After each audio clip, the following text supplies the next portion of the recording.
If you're struggling to achieve your goals, the problem isn't your strategy, it's your focus. Your inability to focus is costing you everything you want. It's like holding the perfect key with no idea which door it actually opens. Precision is useless without direction. People are obsessed with tools, habits, and systems, and I can see why because I like them too. But they won't move you forward if you don't know exactly what you're aiming for.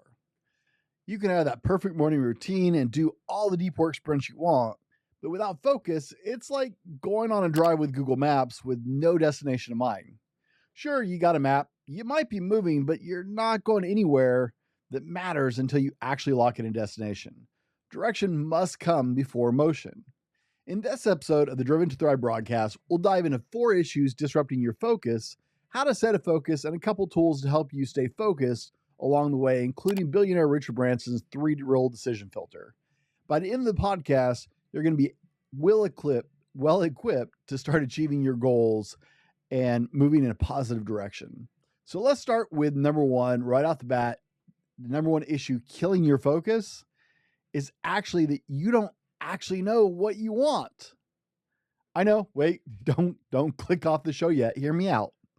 The cold hard truth is that most people's attention is split in so many directions that they actually have no idea what they really, and I mean really want.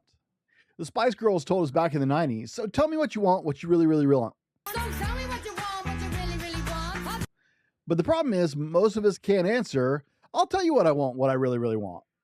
Because just like Queen told us back in the 80s, we want it all. I want it all. And that's the issue. Now, this has derailed me way more times than I'd like to admit, right? It goes something like this, because we all want to look good. We all want to make a lot of money. We all want to be successful at work. We want to be successful as fathers or husbands. We want to live in large homes, drive nice cars, be respected, make a difference, have fun toys like boats and stuff to play with. Are you picking up what I'm putting down here? The problem is our attention is far too split and we don't actually know what we want. So tell me what you want, what you really want. Now, you probably heard this story before, but it stayed with me since the very first time I've heard it, and it's really helped me in my life. So I'll share it just in case you haven't. A young man asked Socrates the secret to success. And Socrates told the young man to meet him near the river the next morning. The next morning they met, and Socrates asked the young man to walk with him toward the river. When they got up to their neck, Socrates grabbed the young man by surprise and ducked him into the water. Now the boy struggled and fought like hell to get out, but Socrates was still pretty strong, and he kept him there until the boy started turning blue. Socrates pulled his head out of the water, and the first thing the young man did was gasp and take a deep breath of air. And Socrates asked him, "What did you want the most when you were in there?" And the boy replied, "Air." Socrates said, "That is the secret to success. When you want success as bad as you wanted the air, then you'll get it." Now, gents, the story isn't just the secret to success. It's the secret of focus. You can't have everything all at once, no matter how bad you want it. And the fact that we all want it doesn't actually matter. You're not going to get it all at once. So what do you want like air? The rumor is that billionaire Richard Branson sets 3 goals a year. That's it. Nothing else gets his focus. Well, as Tony Robbins tells us, where focus goes, energy flows. And where energy flows, whatever you're focusing on grows. Now, I still hate catchy slogans, and Tony Robbins is the king of them, but he's not wrong. If you want to succeed at your goals, you have to know precisely what you want. And gaining clarity on this one thing will actually 10x your success rate. Gaining that clarity on what you truly desire is a huge game changer, but you still have to navigate the shiny bauble epidemic that we live in. And we'll dive into that after we get some help from our sponsors. Gents, real talk for a second. You can't conquer your day if you're dragging ass from a bad night's sleep.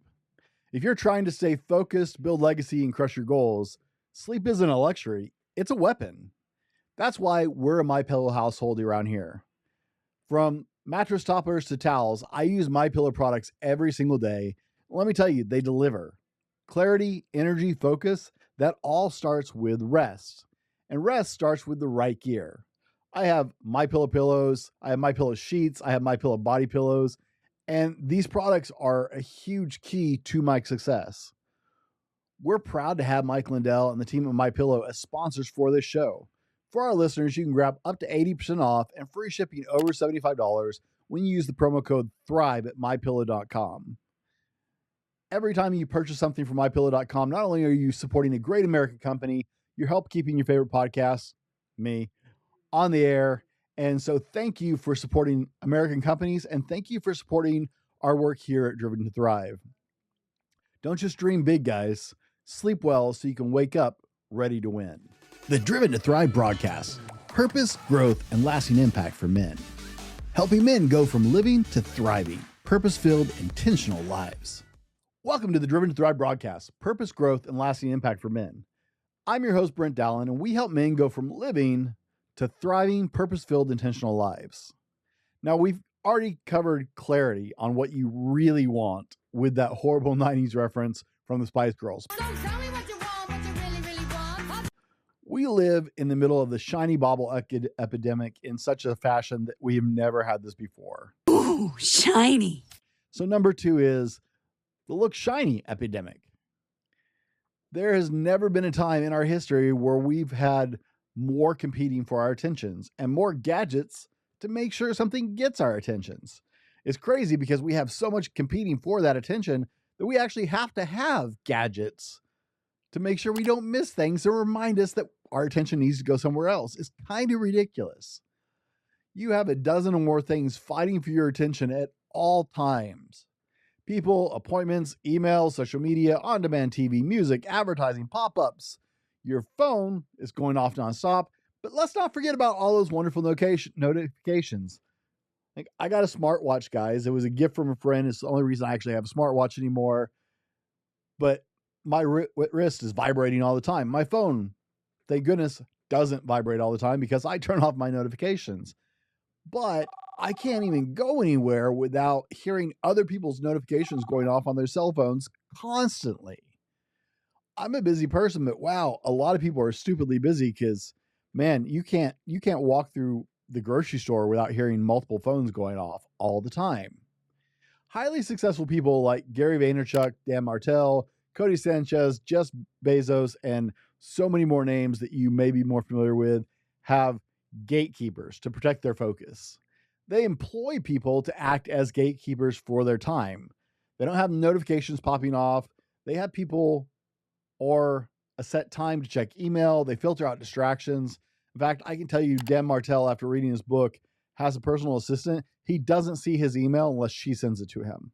He doesn't see the rest of his email. He doesn't see his credit card bills. He doesn't see any of that daily stuff. Now, I get it. Maybe you're not Dan Martell and you haven't built an income that will support that, but you don't have to have a personal assistant to start to filter out distractions like big names and big CEOs do. When I'm working, I do my best to minimize distractions. I go in my studio. I have 0 notifications turned on my phone settings ever. I hide windows on my computer that I don't need. I have noise canceling headphones. You guys might have seen, if you've seen my older stuff, like these. And I turn on alpha binaural beats because I get easily distracted. If you don't know what that is, I'll be glad to share a link for that, guys. But basically, they're music at a certain frequency that actually helps your mind stay focused and get less distracted. I have really great hearing, and so if I don't have my headphones on, I hear everything going on in our house, and I get distracted pretty easily, especially with 2 kids homeschooling and 5 of us in my house. So I'm doing what I can because I know that distraction is a huge issue for me, and I'm guessing I'm not the only one.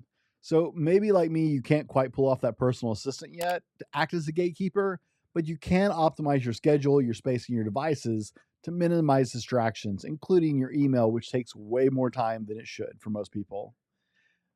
Once you minimize those distractions and have a clear idea about what you actually really want, you're going to have to go head to head with hustle culture, which is number 3. Hustle culture is actually stealing your focus. With the rise in the internet and social media influencers has come the rise of hustle culture. You may or may not be familiar with the concept. You probably are.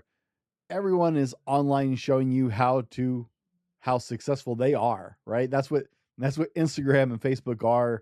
They're shrines to our own greatness. Yes, I am. I'm amazing. I've been laughing about that since before MySpace, but MySpace really encapsulated it well. You could customize those a lot more than you can Facebook, and it was truly just a shrine to how wonderful a person was, right? I am amazing. That was the whole point of it, and that's what social media has become. And everybody wants to show you their success, and very few people actually post the bad days or the difficulties or the problems, right? Because we want everybody to think we're successful. And with that came a whole generation of work harder culture. Now, look, let's be honest. I am the first person to say that most people could put in more effort and work harder because realistically, a lot of people are just lazy. I would actually even say most people are fairly lazy. But it's bred this belief with hustle culture that being busy equals success, and it doesn't. Somehow in our Americanized culture, we have bought into this idea that busyness equals success. We're not quite to the Japanese culture yet, where you're supposed to be so busy that you pass out at work, and that's looked at as a yay, you look at what a hard worker you are that you're passing out at work. Thankfully, we're not quite there yet, but we are definitely heading in that direction here in the US. So everyone fills up their schedules with a bunch of meaningless crap, thinking that being busy will signify that they are successful or doing well. Now, guys, I can fill my schedule to the brim. It won't necessarily help grow the reach of my podcast. It won't necessarily make me a better father or whatever goal I'm chasing, but I can absolutely pack my schedule. Busy, busy, busy. When you take it out of the office, busy work somehow has just become hustle culture. Now, if you've ever worked in the corporate and the office culture, you're familiar with the concept of busy work. Actually, I know a lot of blue collar guys. You're probably familiar with the concept of busy work as well.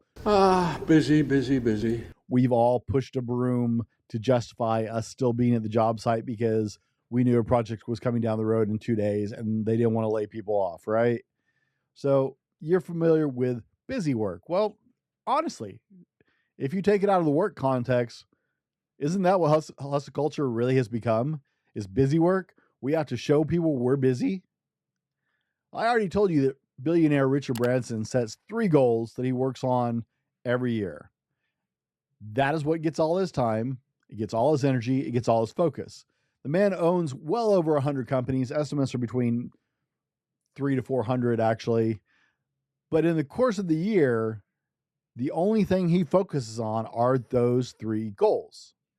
So maybe we should entertain the idea that just maybe being busy is not beneficial, even if all those things you're doing align with those 1 or 2 things that you really, really want. So tell me what you want, what you really, really want. Pay attention to the concept of the 95-5 principle. 95% of your results comes from about 5% of your effort.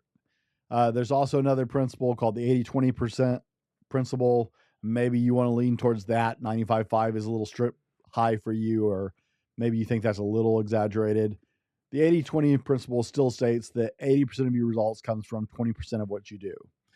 So what does that tell us? Maybe the best use of our time isn't the other 80% of the stuff, or the other 95% of our time, our effort. Maybe the best use of our time would be if we put a little more effort, instead of being busy, into that 5% effort we were putting in, or that 20% that's getting us the 80%, depending on which principle you want to stick with, whichever one you will accept. I know 95-5 is, like I said, pretty tight for some people, but 80-20 has been proven beyond a shadow of a doubt, and I would say 95-5 has as well.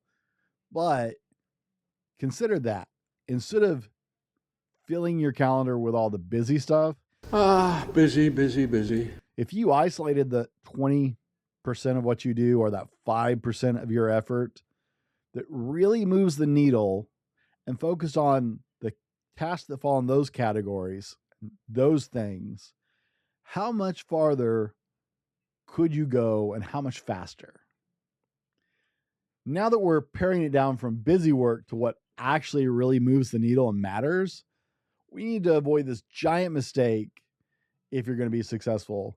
And that is the misconception that presence and focus are the same thing, because presence is not focus. Now, I'm the first one to hammer on the idea of being present in whatever you're doing. Completely present in the moment. Somehow we've entangled this idea in our understanding that if you're present, you are focused, but they're not synonymous. Being present is a very important skill to learn, and it is a skill, guys. But being present is being focused on the moment, the now, the what I'm doing currently, the where I am with who I am, right? Completely present in the moment. That is being present. However, you can be present in the moment without being focused, and you do it all the time. For example, the other day I was sitting having a cigar with my friend Andy, and I was 100% present in that moment. We don't do it that often. He's a good friend of mine. The conversation was great. The company was great. I was lost in the smells and the flavor of the cigars and my drink and the conversation we were having and just relaxing with a close friend. My mind was right there, not wondering about other things, not focusing on other things. I wasn't problem solving. I was just there. Completely present in the moment. And I am not focused. In fact, it's one of those times that I'm okay with not being focused, because your mind needs a break sometimes. Most of my waking time, I'm deeply focused on the goals I'm trying to achieve. Everything else is a passing side note. But understand, you can be present with your social apps. You can be present with playing with your phone. You can be present with your family, which is great. And I really encourage that, because family is really at the core of everything we do here. But it's not the same thing as being focused on your goals.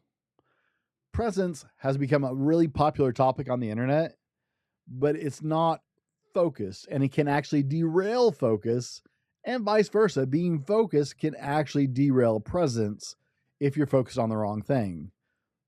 It happens a lot, which is why, if your relationships are not where you want them to be, I want you to know I got you. Relationships take a whole lot of work and can fall on the back burner pretty easily as you're empire building in your life. Men often suffer from damage to their relationships while they're trying to provide. I help men with skills, tips, techniques to rebuild thriving relationships with the people that they love. Even if they've struggled with being the husband and father they want to be in the past, there's still hope, and we can help you with that. So reach out and schedule your free discovery call at purposedrivenmen.com to learn the skills you need to connect deeply with the people who matter most. So, how do you set focus beyond just avoiding all the distractions? Well, it started with what you want, what you really, really want. So tell me what you want, what you really, really want. Thank you, Spice Girls. Think back to our story of Socrates at the beginning. What do you want in life like that young man wanted air? And that's a really hard concept for some of us. That's why I think the story of Socrates, whether it's true or not, helps you understand an accurate description, because there is nothing you want more when you're drowning than air, right? So what consumes your dreams? Maybe it's a big house or a lot of money, or maybe you really deeply want to help people. Maybe you want to build your own business. Maybe you really want a thriving relationship with your wife or your kids or both. What do you want like that young man wanted air? Because that's where you got to start for your goals. If your heart's not in it, you're not going to stay focused on it. Like I said, Mr. Branson sets 3 goals because there's not time to really truly put all into any more than that. And the goals worth having take time and devotion. So I wouldn't recommend looking for more than 3 goals, because let's face it, you can't, whether you like the man or not, you can't fault the fact that the dude's got it figured out. He's a high achiever billionaire with between 200 to 400 companies. He's been knighted. The man has something figured out, right? I don't know if he's a great person. I'm not saying he should be your role model, but at least when it comes to achieving his goals, the man seems to have locked in on locked in. That was a weird sign for me to make while I locked in. The man has achieved goals year after year after year, and he does it pretty well. So maybe we should actually pay attention to them. It helps if those 2 or 3 goals are overlapping goals that complement each other well.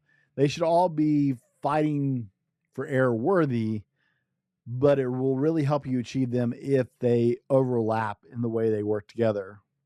So some people will set a professional goal, a personal goal, and a health goal or something like that, a physical goal. Whatever you do, once you set them, stay focused, protect them, make decisions focused on those goals. Keep your eyes there. If it doesn't move you closer to your goals and you say yes, you're losing focus. Just like a runner keeps their eyes focused on the finish line, keep your eyes focused on the goals you have set. You're no longer just moving. You've locked in your destination on Google Maps, and now the journey begins. Now, guys, I hope that helps you out. Focus is the key in this highly distracted world. It will help you stay on the right path and start achieving your goals more effectively. Join us next week as I sit down with counselor Kent Darcy to discuss the lasting impact of your parents' divorce on your life and how it's likely sabotaging your life. I know not all of my audience has been through a divorce or have parents who are divorced, but at this point it's about a 50-50 split on average. And your life has been touched by divorce. And Kent Darcy has some really insightful things to share with us about how that impacts us. In my case, my wife's parents are divorced, and I can see how that has affected her as an adult. And it was just an eye-opening conversation, guys. So share it with a friend. I guarantee next week it's going to be really enlightening for you guys. Until then, be better tomorrow because of what you do today. We'll see you on the next one. The Driven to Thrive broadcast. Purpose, growth, and lasting impact for men. Helping men go from living to thriving, purpose-filled, intentional lives.